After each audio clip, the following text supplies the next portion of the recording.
The new channel.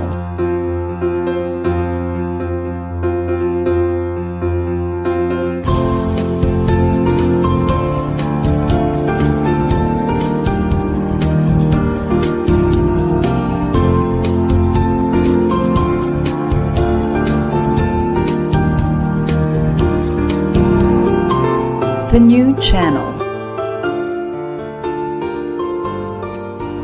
Hashtag TNC Now.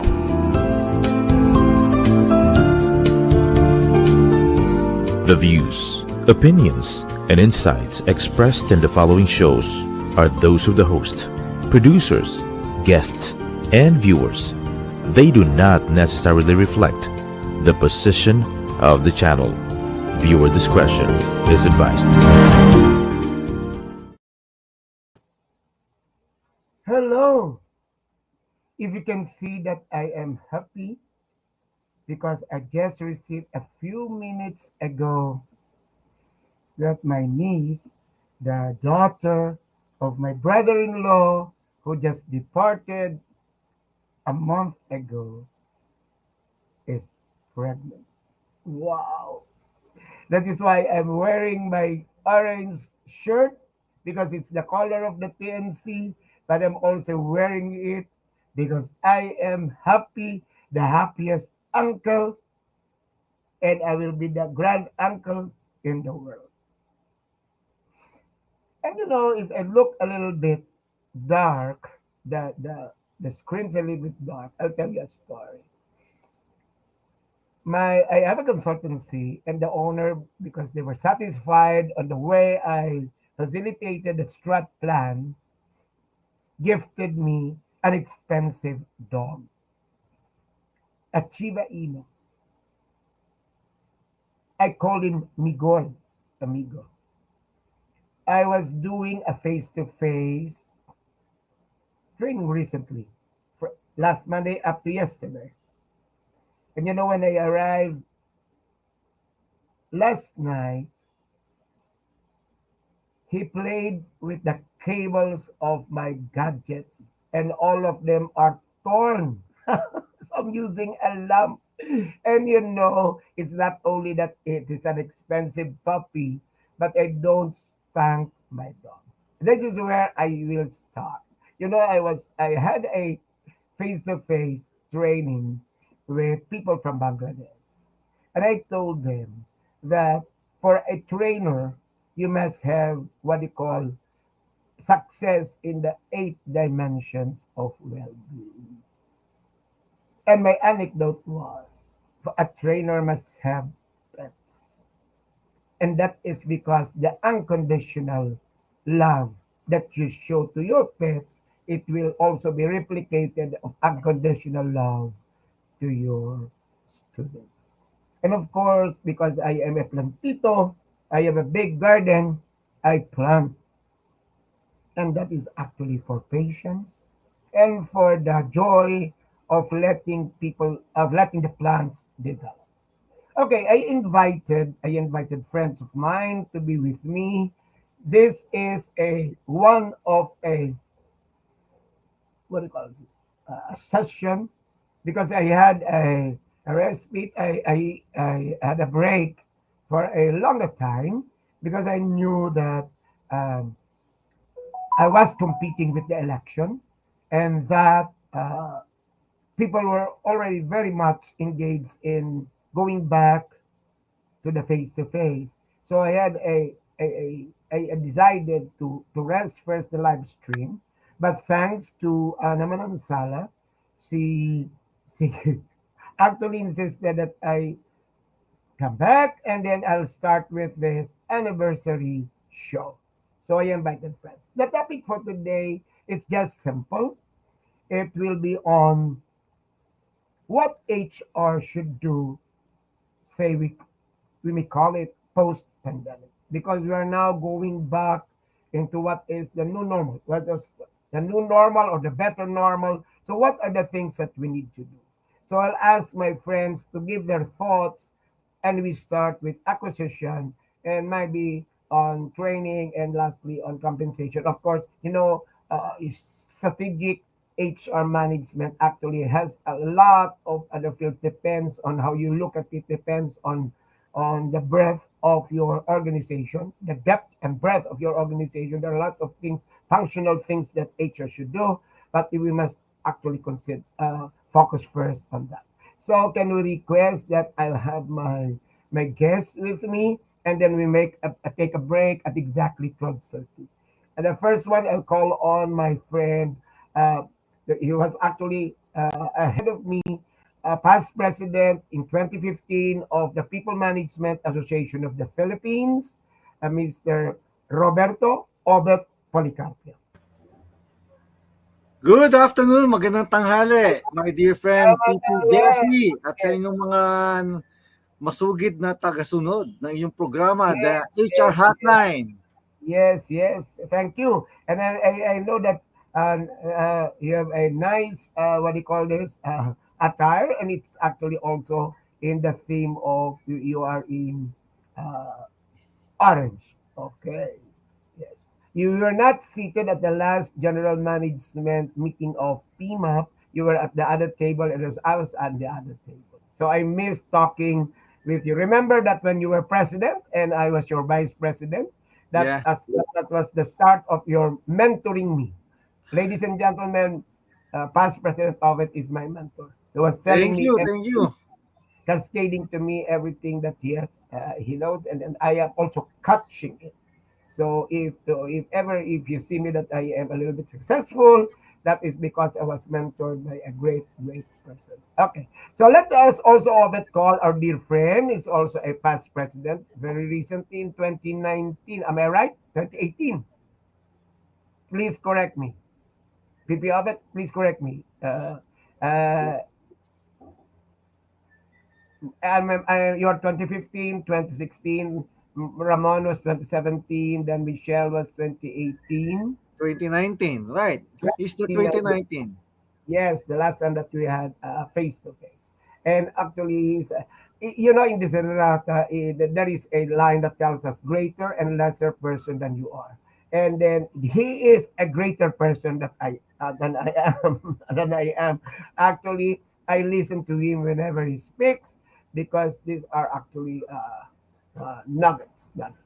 Ladies and gentlemen, let's welcome our dear friend, past president of the People Management Association of the Philippines, Mr. Jerry Plana.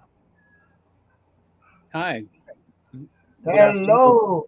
Hello, I know Jesse. that you are busy and you cannot refuse me. Yes, yes, that's right. Nice to be here, Jesse. Yes, as I mentioned, so that we go first, and this is Michelle. I hope Michelle can join us. Michelle was asking me during the GMM what it will be. So I would like that do not know what will be the topic, so that it will be free flowing, and it will be you are not prepared of any outline, but you just answer and then discuss it from your heart. So as I mentioned earlier, PP Jerry and PP Obet, I can call you Obet and Jerry. Yeah, that sure.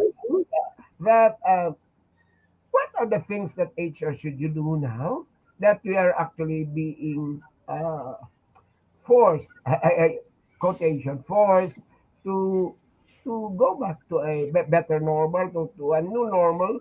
Government is asking us to go back to the face-to-face, hybrid, or our alternative work arrangement, and then of course we have to initiate that everything will adjust to what is the new normal.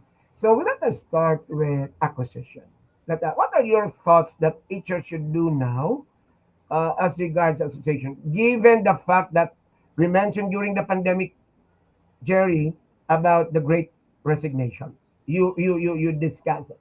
And then given the fact that there is a talent crisis in the Philippines.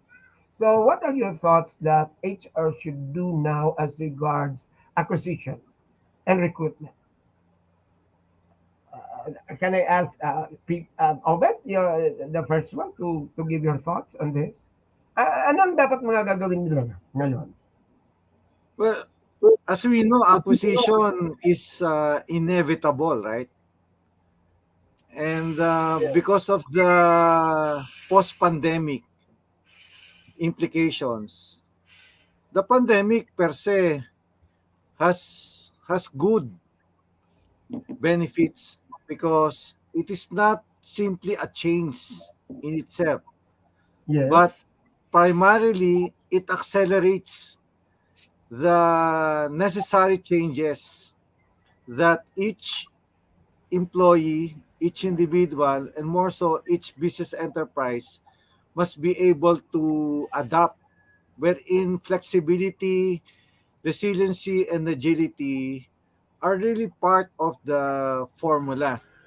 So, in Yes. other words, most organizations need to rethink, recalibrate, Yes. redefine, restrategize, restructure in order to really discern on how it will be able to form a new way of doing things. And acquisition is not simply buying out another organization, which we normally know. But for Yes. me, it's on a personal level on how I'll be able now to acquire a new perspective in doing things. Especially, the pandemic poses a lot of challenges wherein we have to prioritize first and foremost our health, our wellness, PP holistically. Obet, I was referring to manpower acquisition, to human resource acquisition. So what do Yes. you think that they should focus on now? Well, first and foremost, you have to focus on the wellness, well-being of Yes, the employees of the employee. because that will really spell the difference. It's either negative or positive because So, the virus is so still literally around. speaking, sorry for interjecting. Literally speaking, the HR you must be able to have some guidelines on the people that they are going to recruit. Yeah. A little bit more cautious because of what happened. Yes. All the requirements that. But aside from that, uh, say you were with San Miguel Corporation and your last stint was with merchandising. So how was it in getting people, in acquiring people?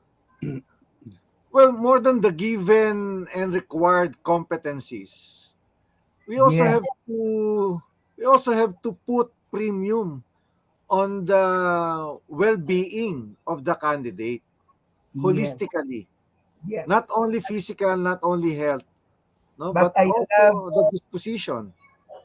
But I love you mentioned about competencies. The more that HR should be more competency based in looking for people now.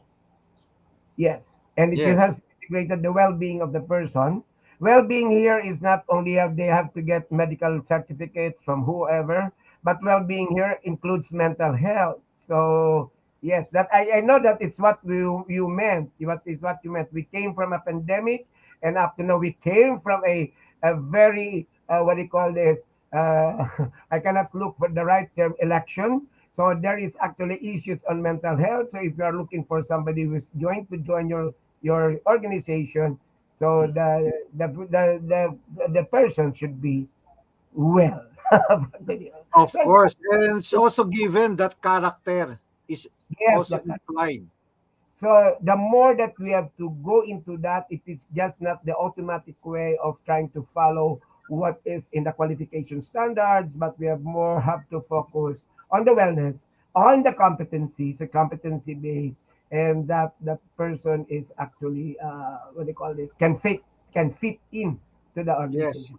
Yeah. On the, also the character because other than the job fit, we Yes. also have to consider the cultural fitness Yes. of the employee. Very good. Very good. PP Jerry, what are your thoughts on this? I'd like to answer the question by referring to what happened to us during the pandemic. I think one of the Yes. things that happened during the pandemic was a lot of people really got the opportunity to think deeply about what's truly important for them, and True. this is where they made some reprioritization of what's really truly Yes. with them.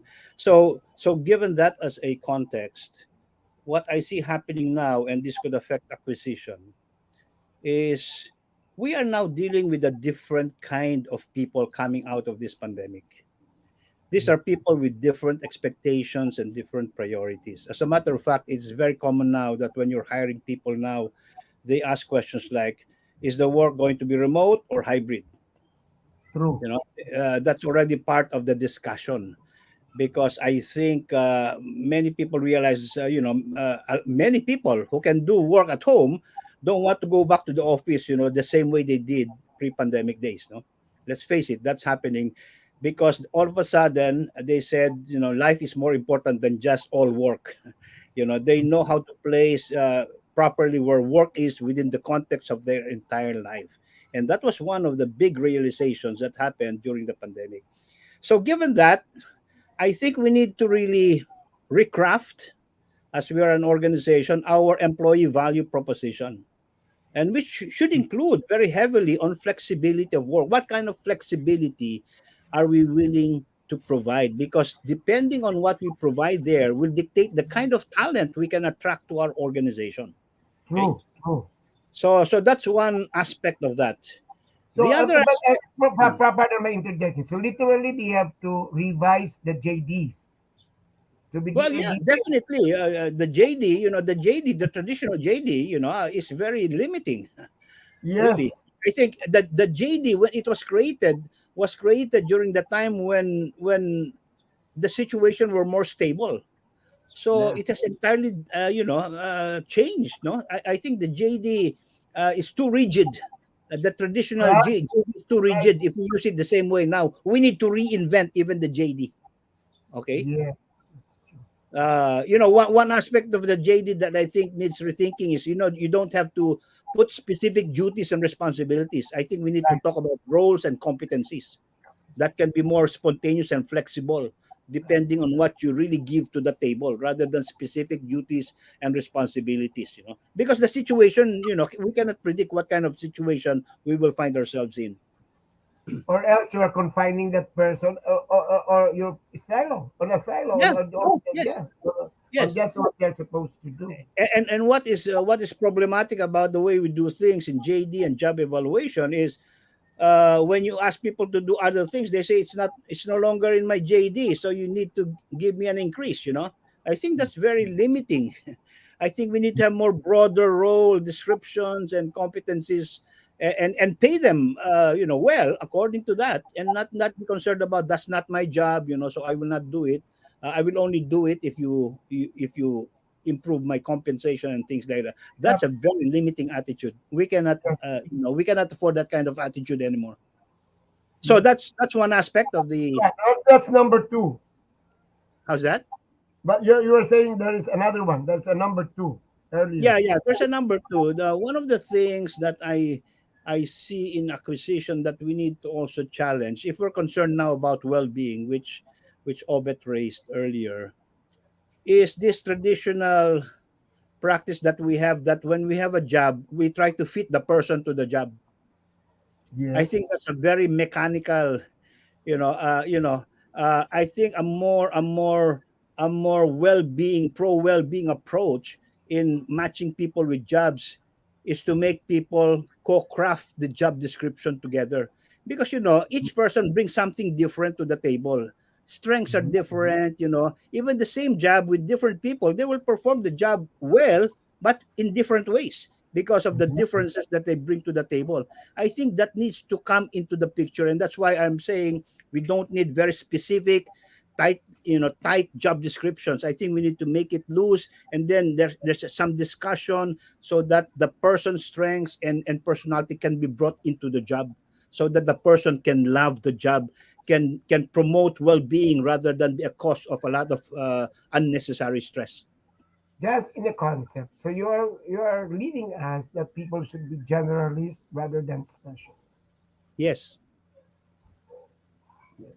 So those are my two observations as far as probably what needs to change in the area of acquisition, in manpower acquisition or human resource acquisition. Okay. Okay. Just last point in acquisition, manpower acquisition and recruitment. There is a need now to really come up with a workforce plan. Literally, not only for the structures that was mentioned by Jerry and what will be the structure, the functions that will be done. It has to be actually something that you have to reinvent or recalibrate, that everybody should synchronize what they do and then go beyond the fix the confinement of the JD, but also literally the plan on who will be on site, at home, from home, and from anywhere, or doing hybrid or alternative. What are your thoughts on this, PPO, as far as the workforce planning that HR must do now? Uh, all the more that each organization, regardless of industry and size, that there must be an OD practitioner Yes. inside the organization. If ever there is none, I think that organization must tap the expertise of an OD practitioner, because this OD person will really look not only on the nitty gritty but as well as on the entire organizational design. And Yeah. of course, in the scheme of things, we cannot do away with managing change, especially from the top, no? The Mhm. mindset of the decision makers. Yes. So the OD practitioner is necessary. And we know that based on our respective experiences, our HR team are heavily involved in the day-to-day HR operations. And Mm. you need a think tank group that will really look into these things so that it will be able now to design the appropriate organization. An organization is not simply structure, but basically it's about people, right? Wow. I am catching what you mean, that it is not just an automatic way of trying to assign and reassign and restructure the the organization because it is required or it was what do you call this, instructed by management, but rather you have to go into the OD on the behavior, the culture, the behavior individually and also of the team, because it may affect. Right. I got it from actually Jerry before, that who, which we will discuss later on, to whom are we going to give credit or we are going to reward, the people at home or the people at the side. So first we have to really look in before we I'm gathering from you, before we go into any workforce plan and restructure, assign people, we have to look into the the culture or the behavior of that person. I am alone here. Is there anything I would like to talk with my guests? Can you bring me back? Yes. PP Obet, PP Jerry, what are your thoughts on this? You're referring. Your question was referring to the workforce plan, the human Yes, resource plan. I think the human resource plan has just been made more complicated because of the hybrid work yes. arrangements, no? Because I think part of that plan should really input that in terms of what kinds of work cannot be done at home. It should be done on site, and what kinds of work, and to what extent will we allow, let's say, hybrid, no? So I think these are all part of the complications and the need for that plan, no? Definitely. So I think the shift in human resource planning is the shift from just counting head counts to Right. really improving the quality of that head count, and abiding by that principle, less can be more. You don't have to be a lot of people to do a lot. Sometimes more can be less. Sometimes there's such a thing as you're overstaffed and people are not doing, they're just interfering each other. That's why nothing gets done really well, no? So I think the quality focus should be there. and the input of the hybrid, the remote work and things like that should be in that human resource plan as well. Because now, more than anything else, one of the greatest lessons we learned in the pandemic is we had a transformation or of our understanding of how work is done. Right. That work, there is such a thing as individual work, there is such a thing as collaborative work, and Yes. so on and so forth. And that we're saying, individual work can be done, if you're a knowledge worker, it should be done at home and not in the office. When you're in the office, it should be a lot more collaborative, a lot Right. more, interactive. That's why even the Right. office designs should be able to reflect that and not have a lot of private offices, have Yes. more designs for collab where people can collaborate and talk and have a huddle and things like that. So I think That's that's a one perfectly. table, and they sit on the table, and then they Yes, can.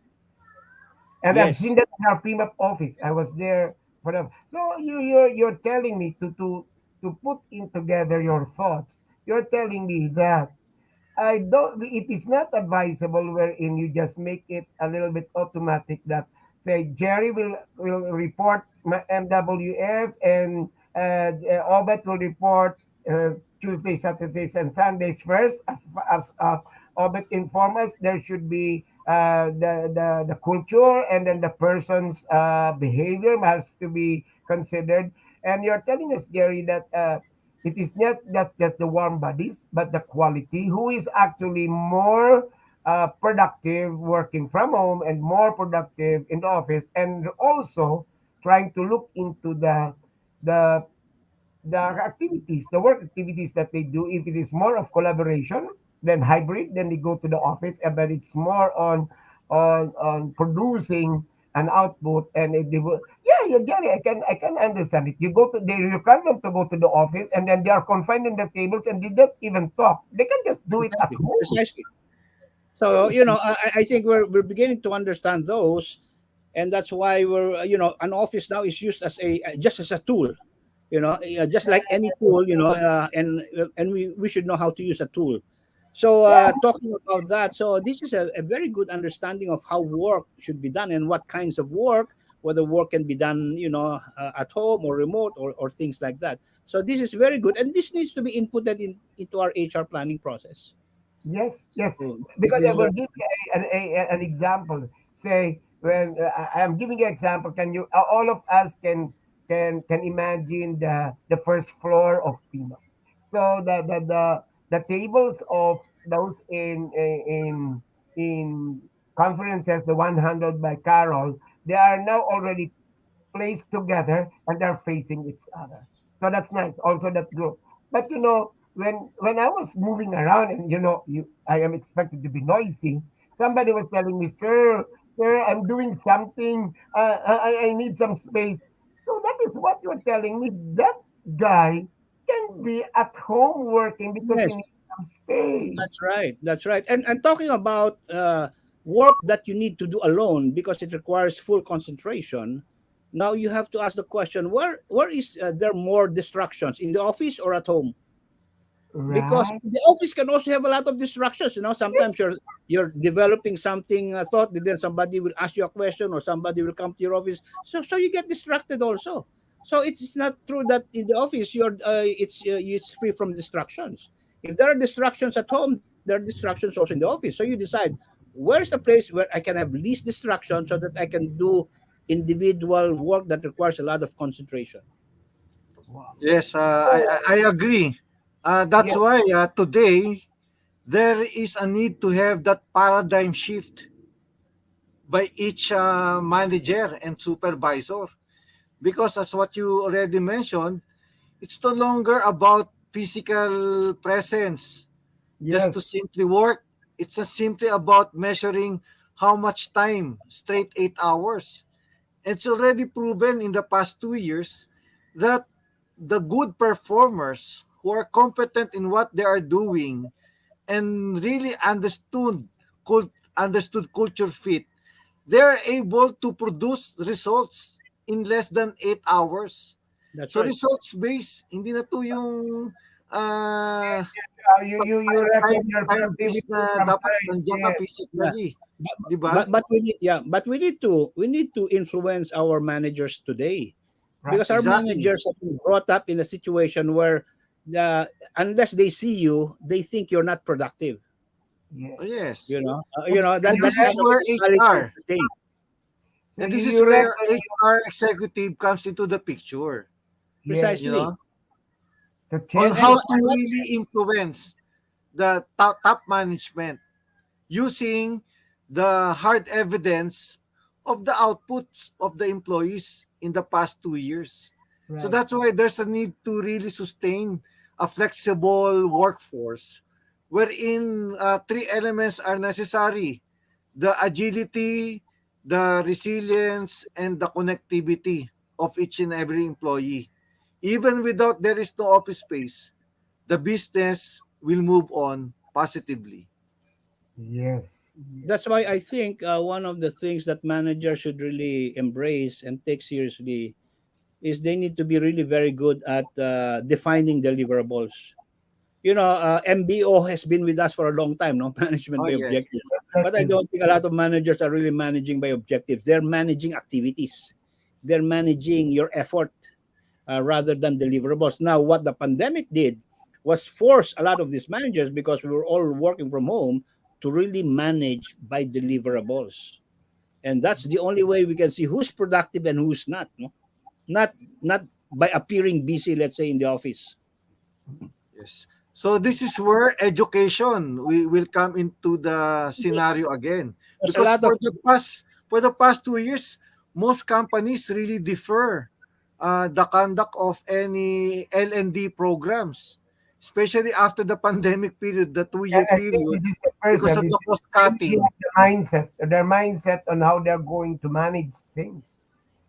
So Yeah, so it's especially there are newly promoted supervisors and managers who lack the formal training, because most companies, as I experience it, also conducted implemented early retirement just to save yes, the cost, and whoever is left in the organization without adequate formal training, it's either you sink or you swim.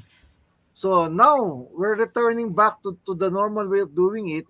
So this is where L&D intervention will come into the picture. okay, so you started it, PPO. But so let's start about what are the things that the L&D or the people in training must focus on now. And then you're telling us one is actually it's a change in mindset, retraining them on how to manage, and then the shift uh, from basing it on productivity based on time, but rather productivity as what Jerry told us earlier, uh, productivity based on deliverables. So it's actually managing through objectives, and the objective will be result, outcome, and impact. There can be a results, but there is no impact actually in the organization. So that is the first. So I think Jerry, we can go into what we call, yeah, we love this leadership retraining. It's a retraining or a what do you call that? It's actually trying to put a re to something that they know. The most difficult thing is if they have been doing it for the longest time and they would like to go back pre-pandemic, we have to tell them that they have to recalibrate or change their mindsets on the new ways of leadership. Any thoughts, Jerry? Yeah, yeah. Some thoughts on the area of leadership. Learning and development, more particularly, because that's what we're talking about. I think one of the things we learned in this pandemic was we cannot give 2 or 3 days straight training programs anymore. No? It has to be by learning bites. Yeah. In my case, when I do training online, it's usually in 2 hour cuts, 2 hours. Yes. So if I were doing an 8 hour, I would cut it over several days for 2 hours. So I think that's the limitation of online. No? You cannot just and you need to be very engaging, because of the technology, the limitations. So it's just 2 hours because of the attention span. It's very exhausting to have an 8 hour, let's say, training on Zoom, for instance, or Yes, it's online. true. That's It's very exhausting for the participants. so that means So the methods, the methodologies that you have to use, it has to change. Yeah, if it it has will to be. change. Yeah, But we're talking learning bites. Yeah. Jerry, a lot of those that are requesting me to facilitate trainings, they would want to have face to face. Yeah, of Now, course. Of course, yeah. Now that we're starting to relax that, but I think the online training will still have advantages, especially if you're training, let's say, a company where representatives are all over the country. yes, It will be a lot less costly virtual if is we did less cost. online rather than do a physical training. I mean, it will have its place, but definitely if face to face is allowed, I think there's no substitute for a face to face training. Aside from leadership, and then leadership is not on that portion of inspiring, not on the portion of more on how to manage. Aside from that, what else should L&D focus on now that we are bouncing forward? What Are you else? talking about leadership on the leadership side? No, no, no, no. What other subjects or Okay. In L&D, I think one yes, of the things that we need to focus on on the L&D side is really, I think learning has become centerpiece in this. If we're trying to build a resilient organization, so I think one of the key words that's now being tossed around is how do we make our organizations resilient, no? Crisis proof, kumbaga, crisis yes, proof. And one of the key elements in that kind of an organization is continuous learning. So I think you can only have continuous learning if the line managers participate in that process. No, it's not an HR thing anymore. I think yes. HR needs to educate line managers and say, you have a responsibility for continually developing your people. That's why we're introducing the concept of having a regular development conversation with your people, aside from a performance conversation. Yes. And So probably you should also include there the concept that Ovid raised, the well-being conversation. More and more now, people are so concerned about being well, and being well is very foundational for productivity. So a lot of conversations that managers need to make is not just did you hit the performance and things like that, but how are you growing? What do you need? What support do you need to grow? And how are you in terms of your well-being? Those are yeah. the types of conversations leaders should have right now.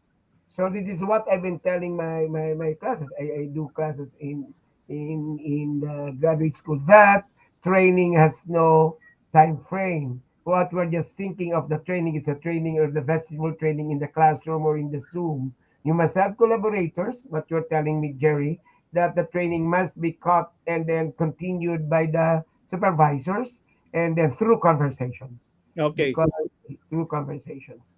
So what you're telling us is that they focus on how to manage, and then they focus also on continuing that the training that we do through conversation. So in other words, we are leading into what we call there should be a robust learning culture.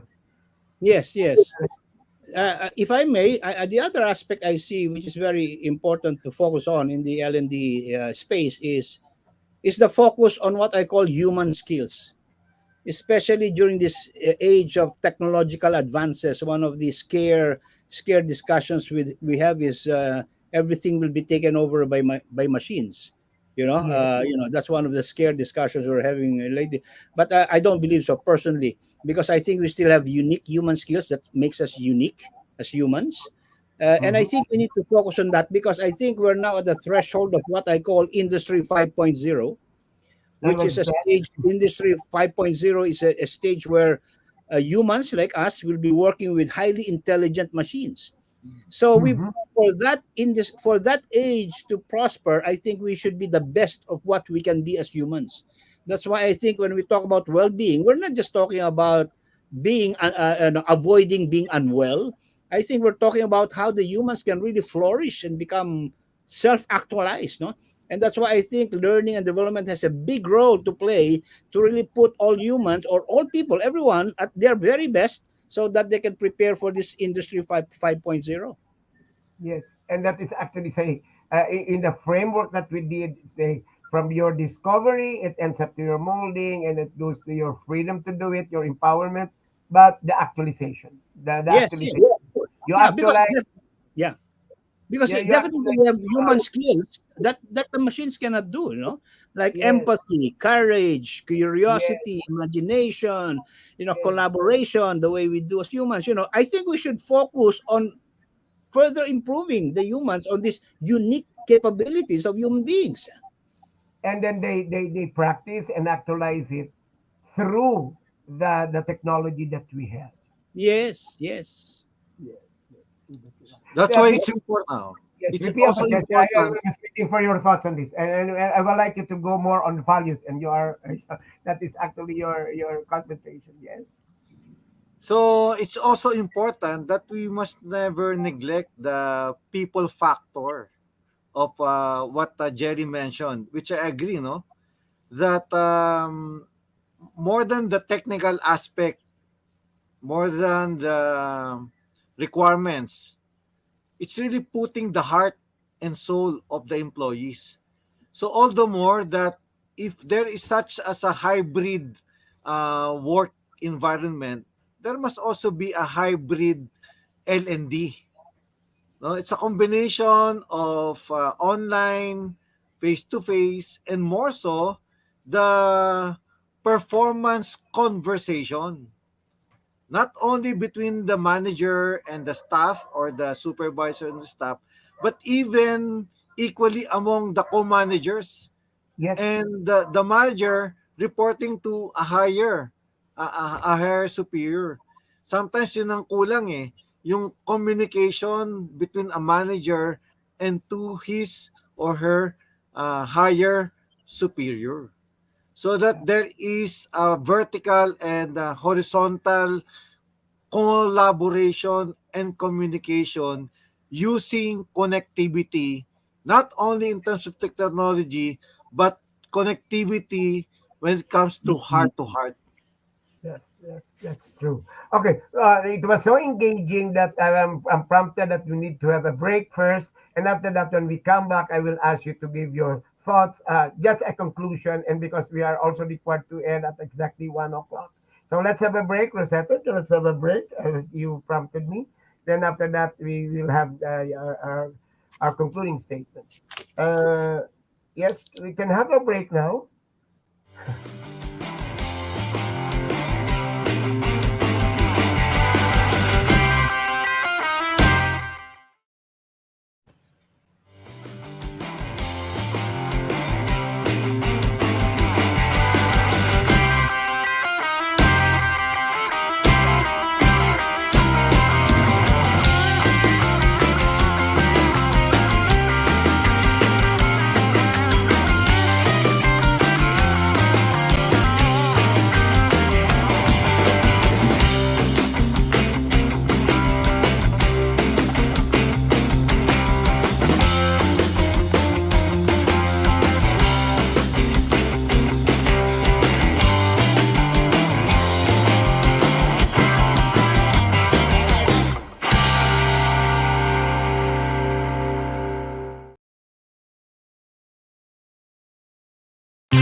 Yes, yes, yes, yes. Yes, I was just prompted by Maven, Director Maven, that Mabin, that we have to end at exactly 1 o'clock. So I'm asking the guests to give their what do you call this, the dream part, whatever we have discussed today. But of course, I'm going to invite them again in the ensuing shows. These shows actually. Forwarded and then shared to a lot of my students and to a number of friends in the HR practice and profession. So I'll do my conclusion after. I'll ask past president of PMAP, Obit Policarpio, to share his thoughts on what we discussed on manpower acquisition, recruitment, and of course L&D. Yes, Obit, can you give your thoughts? So we only have 10 minutes to go. All right. So last 10 minutes brought to you by Yes, HR Hotline. yes, Well, of course, we discuss a lot of things, and 45 minutes or so is not enough to really dig deeper into the real core of the issues. But definitely, we can no longer put back the genie in the bottle. yes, So, what do I mean by this?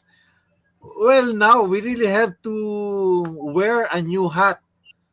Not only the seven thinking hats of Edward de Bono, tama ba yun, Jerry Plan? Hindi lang yung seven thinking hats. No, because the pandemic really posted new hats in the way we manage first and foremost our own selves before we can manage and lead others. So, hindi na pwede rito yung old ways of doing things, especially in managing the human resource of the organization. Luma na yon. So, itapon na natin yon and then wear a new hat that is adaptable, that is flexible, so that we are able to become agile in really addressing the new needs, expectations, and evolving requirements, not only of the organization, not only of our people, but also our stakeholders and our customers.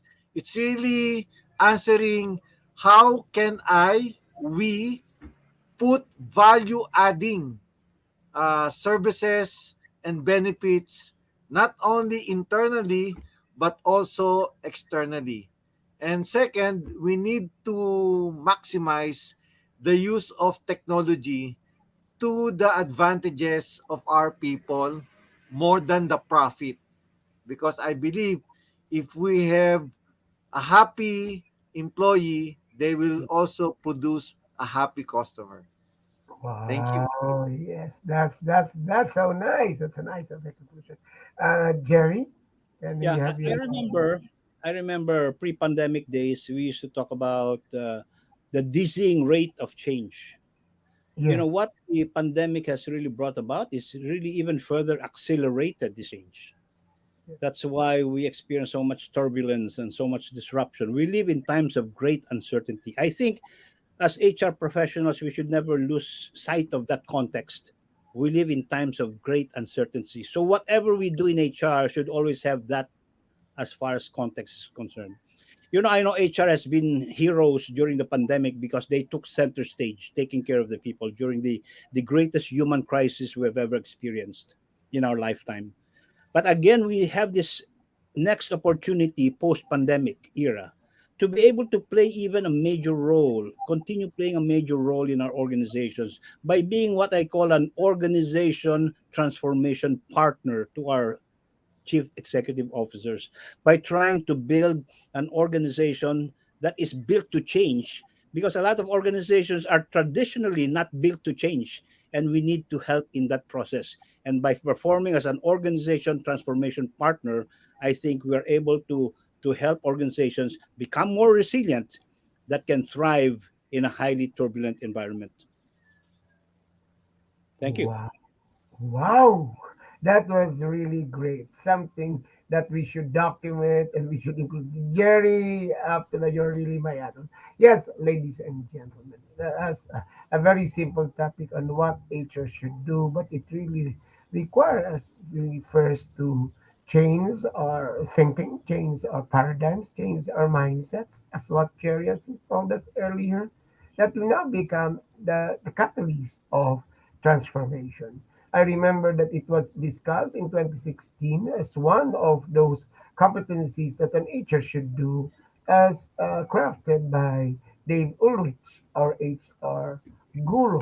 And yes, we need have to be to be those that person. We have to be competent on that. And I can still recall we have to be what you call credible activists. And along the way, yes, Jerry was telling us that we really have to be also in charge of transformation. Now the problem is if in our thinking we would always go back to what we used to do best pre-pandemic, and that is not really good because the environment of change and there are other many givens already.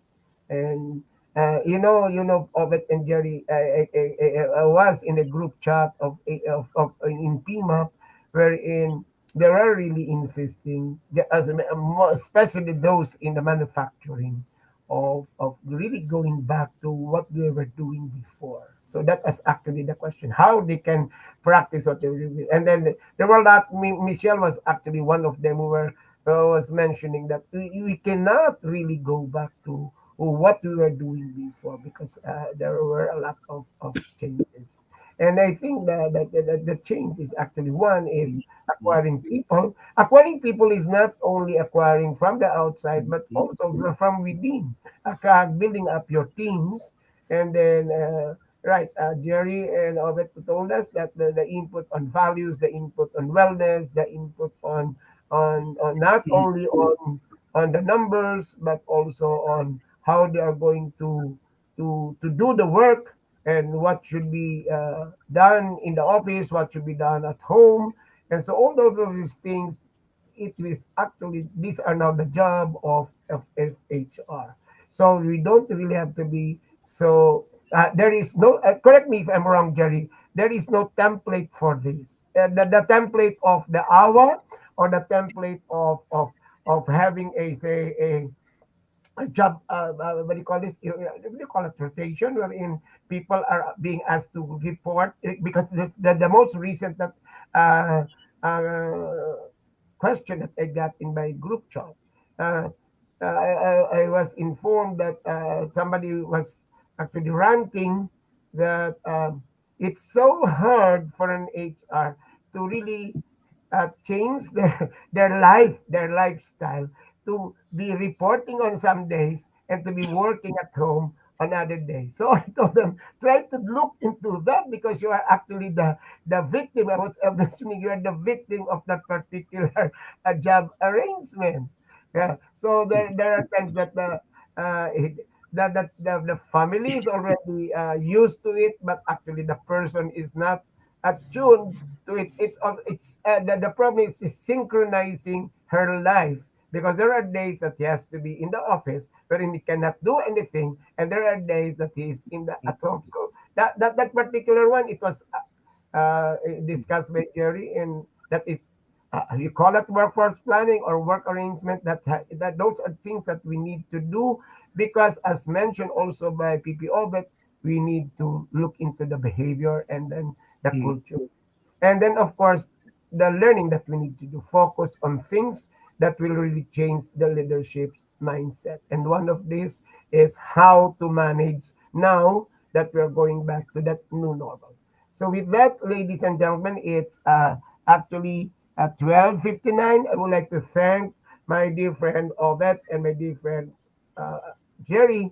And then, of course, we're going to invite them after we make the arrangement of what will be the time and then the days that HR Hotline will continue. And thank for Ana Manansala for allowing us to have this special second anniversary of TNC that one of the active programs is actually HR Hotline. So sa lahat po, Diyos mabalos, sa Gabos, nandito tayo lahat to what do you call this, forward or enhance and then advance the HR profession, or in Tagalog, iangat natin ang human resources. Salamat po, Diyos mabalos.